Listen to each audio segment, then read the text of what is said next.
What is up, potato chips? I thought now that the entirety of Daredevil Born Again Season 2 has been released, it would be fun to put a compilation of my reviews of each episode together into one big video. That way you can just sort of follow it along all together. So let's get into the video, shall we? Daredevil Born Again Season 2 premiere. It dropped yesterday, and the quality of this show is much higher than a lot of things coming out nowadays. And just seeing Karen Page and Matt Murdock together again is just so good for me. Like, I love this, and I love the two of them together. I know there's people that prefer her with Frank and him with Elektra, but like, Elektra's gone, and Frank is off doing his own special. And it's like, I mean, Matt Murdock and Karen deserve to be happy for once, okay? Especially after everything, all the bull they pulled with Foggy. Now, it was cool getting to see Stu Macher, or Shaggy, Matthew Lillard himself, as, well, he's pretty mysterious. He's got like a name like Mr. Charles or something, but I could be wrong on that. But it's like, anyways, as to who he's really playing, we don't for sure know yet, but he is threatening, and he's totally the guy behind the puppet Fisk commercial thing, because like, listen, that's Matthew Lillard. That sounds just like him. Whatever's going to happen with that arc through the season, I'm intrigued to find out. The lighting and the cinematography, better than the interference we got in Season 1. Still doesn't quite match the Netflix look, but it's still an improvement from Season 1 of Born Again. Now, the real surprise in this episode was the ending. Matt Murdock was experiencing PTSD from when Foggy got, like, absolutely yeeted, destroyed by Bullseye, and Cherry was the one getting hurt this time for him. And he was dying, and Matt could hear his heart. So this, like, snapped him into his, like, trauma. So much so that he was getting beat by those fake cop, I believe, Punisher wannabes. And they unmasked him, and they knew who he was. They said, oh crap, that's Matt Murdock. And right as he got unmasked, a knife flies through the door, killing all of these goons. And it has a note on it that says, you're welcome. And it has Bullseye's logo. So Bullseye just saved Matt Murdock and his identity from getting out as well.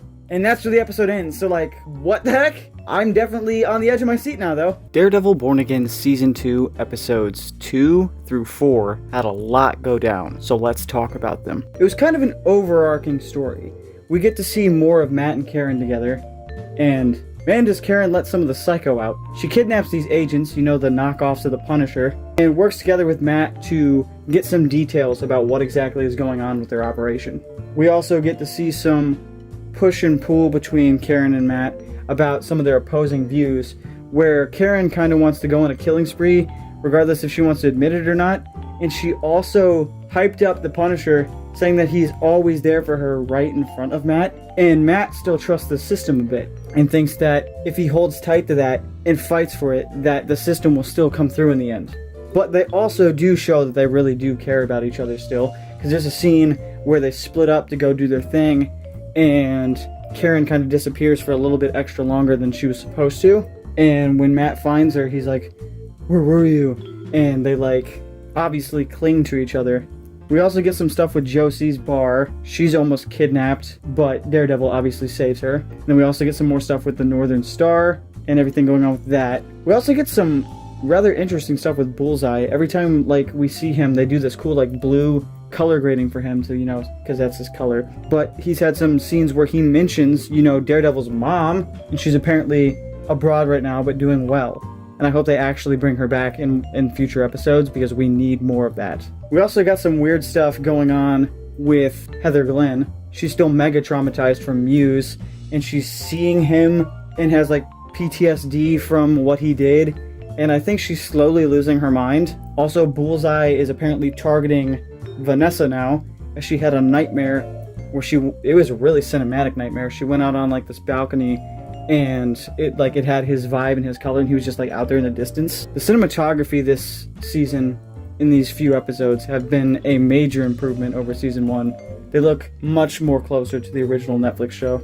We didn't see Matthew Lillard at all in these episodes, which was kind of weird, but it also kind of keeps him looming in the background, which is extra creepy in my opinion. And these batch of episodes actually end with Kingpin like mega murdering the crew that is on the Northern Star. The episodes legit end with Matt hearing their screams as him and Karen drive away. It was a wild note to end it on. We also get some more stuff going on with, I think his name was like White Jaguar or something. I'll put the correct name if I got it wrong.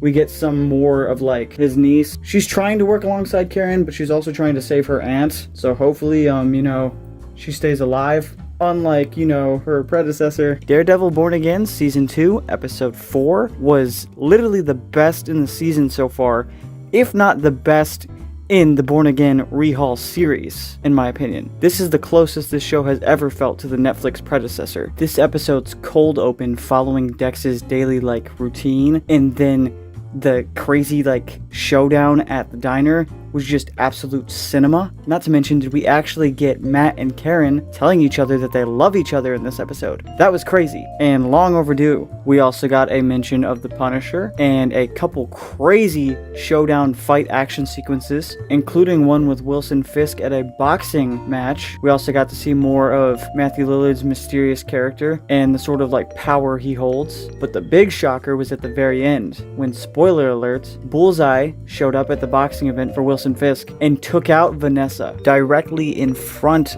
of Kingpin. So wherever the story leads next is going to be absolutely freaking wild, as if this episode wasn't crazy enough already. It was also great getting to see Matt Murdock back in church. There's just something about that is so integral to his character. This episode also creates a lot more questions as to what is really going on with the Foggy situation. But anyway, I think these episodes were a major improvement over the vibe from Season 1, and they feel much more closer to its roots at Netflix. Daredevil Born Again, Season 2, Episode 5. Yo, this episode absolutely had the sauce, okay?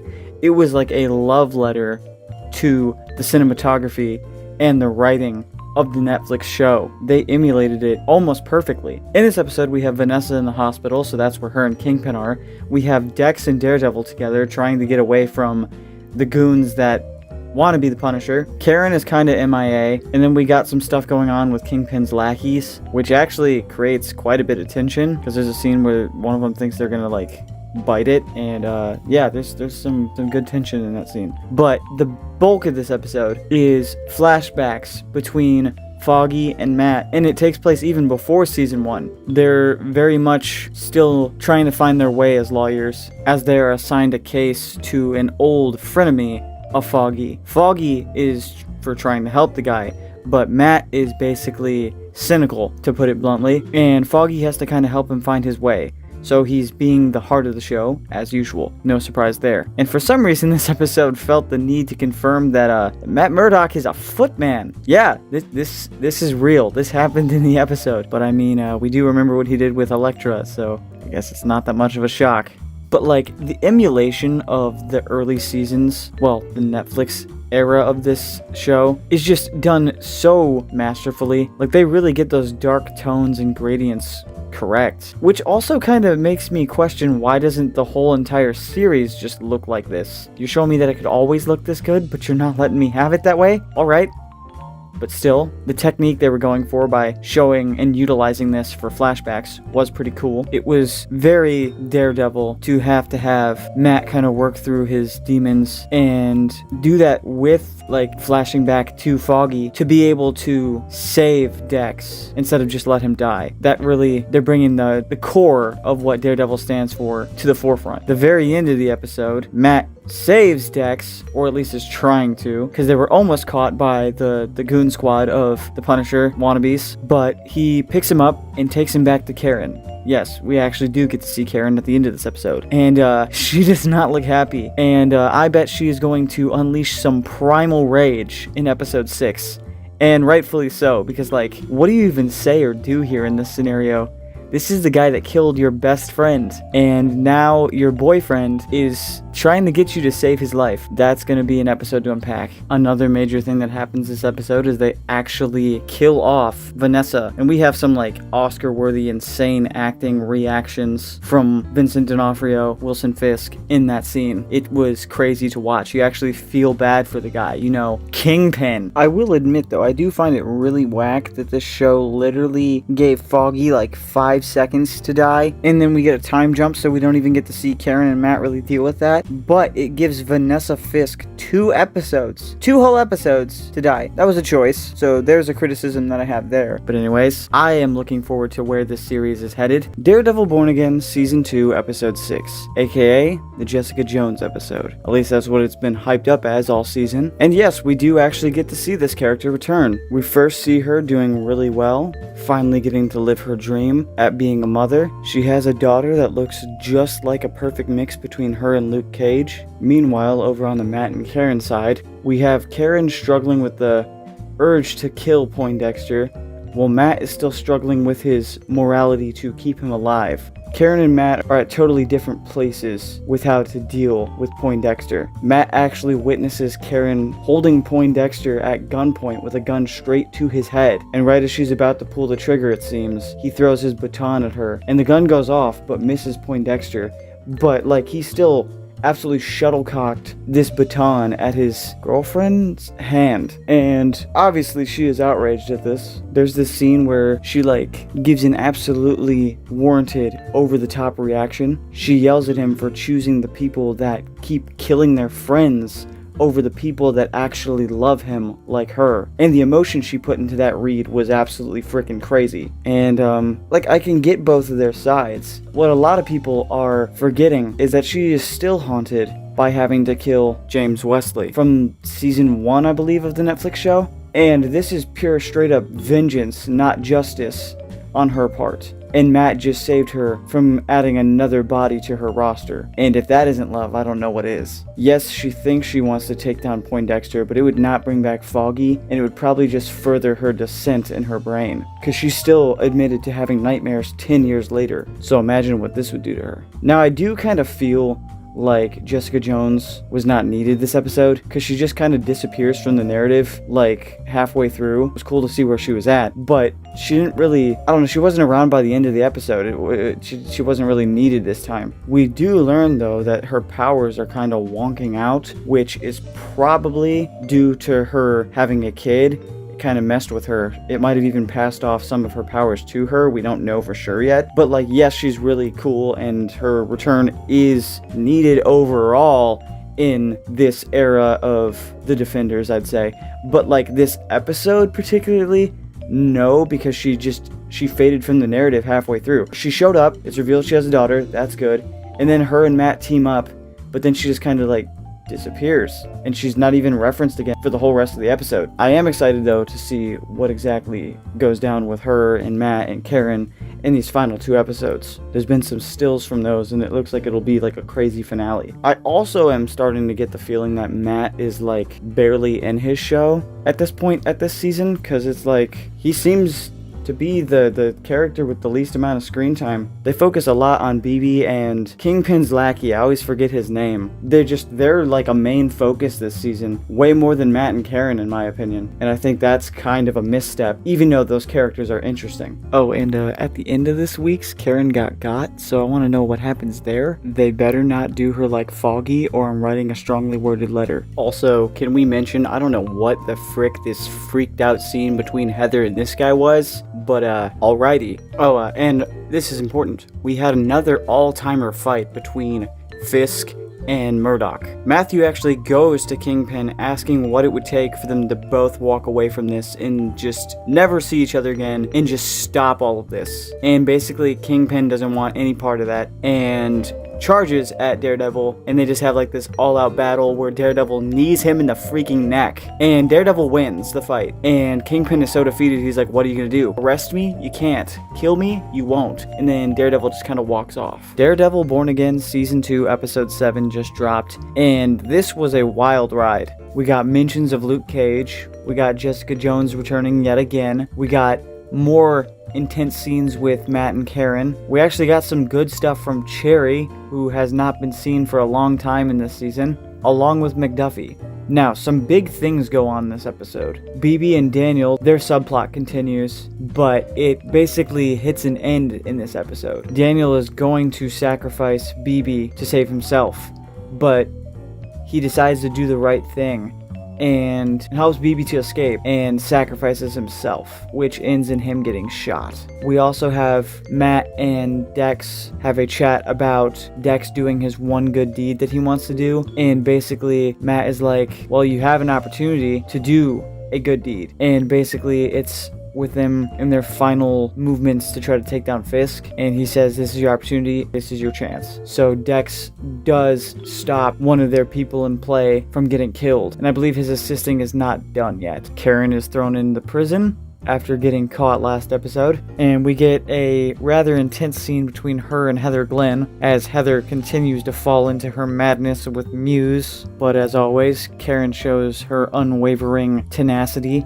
and strength. And we also get a return of Brett from the original series, who pulls a favor to allow a meeting between Karen and Matt, or Daredevil. So they try to formulate a plan, and the episode basically ends with Karen's trial, and Matt finally returns from being away from the city to a lot of people's eyes for 6 months, and he uses his credibility that he got from saving Fisk's life to try to give Karen some credibility. And they also are riding on the fact that cameras will be involved in all of these trials to try to finally take Kingpin down by capturing some evidence. As to where exactly all of this will end, well, we'll find out next week. And we're already being told that there will be like a massive cliffhanger and a big shocking twist. So I'm very curious to see where all of this leads. Also, the scene in this episode with Jessica Jones and Mr. Charles was really fun to watch. It felt like she was back as her old self, and she felt important to the plot this episode. Also, I highly recommend staying off of Twitter if you don't want any spoilers for season 3, because a lot are out there. Also, during Heather Glenn's tweet out, we got Karen saying and confirming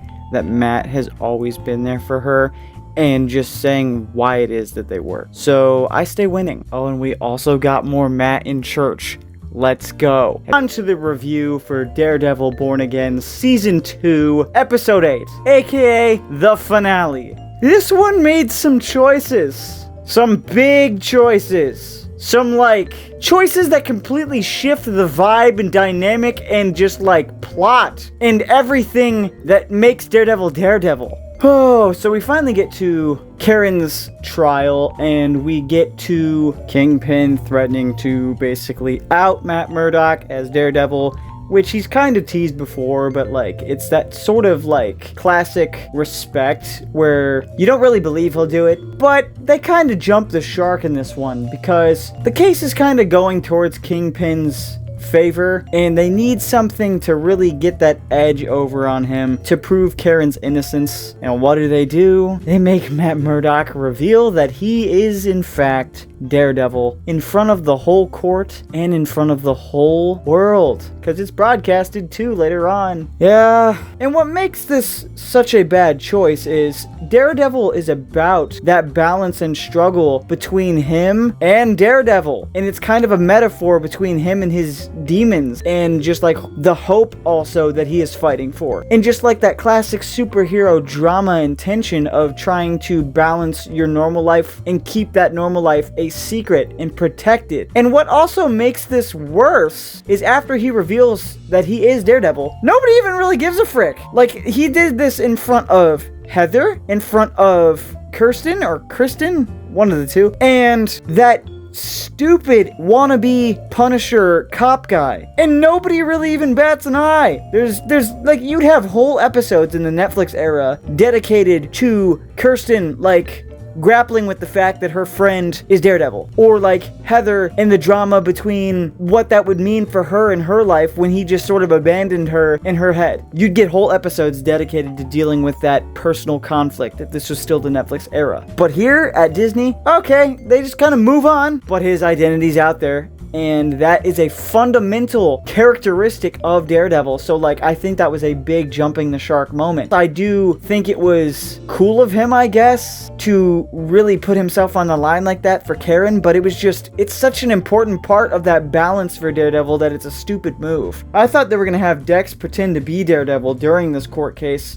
to kind of like throw them off of Matt's trail. But no, they decided not to go that route. They decided to just... I'm sorry if I'm ranting on that piece. That's just... it's my biggest issue with this finale. Another stupid choice that happens this week is basically we know Matt Murdock's desire for justice, right? And the fact that he wants to believe in the system and do what is right. Well, Kingpin is offered a deal to like stay out of prison or something along those lines. But after he's offered this deal right in front of Daredevil, he like straight up murders like 5 civilians for no freaking reason during the riot. And guess what? Nothing happens. He still gets to keep that deal. Matt Murdock doesn't care, and he now has blood on his hands of the innocent, but yet he won't do anything to Kingpin. I get that superhero struggle, but like, you gotta take down Kingpin, because now he's just taking down innocents, and he still gets away with it. So like, there's no justice in that. It was cool to see Jessica again. She had some, I guess she had some action moments in this episode. Like,